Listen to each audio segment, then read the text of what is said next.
Gavi ilifika ma 19h tu iko bien. Ndio sasa alikamka.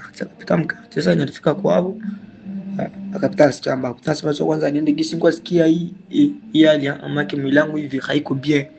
Chunga ndio kwanza baende waniombe. Ile tu anatoka anafika kwa maombi akaanza muombe.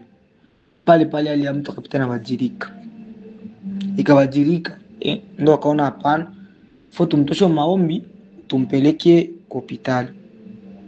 Ndio kumtoa maombi, akamtoa maombi, damu kwa mtoka mapua, kulikuwa mabitu kutoka mkinywa vya vile mtu tena ajelewi. Kwanza tumisa tu yenyewe alimtosha maombi tu akamfikisha pale nje tu. Wao tafuta matumbeba kwa mgongo. Ndio sasa kwenye mtu tu nasema gra ishaenda. Gra hapa tena hatuna naye. Juu faso kitu tulipita tunamuona kusura. Angapita anasema Gavi ashakufa. Na nikamwambia watu pale Gavi ashakufa, akasema hapana, akingali hai. Nikaambia Gavi ashakufa.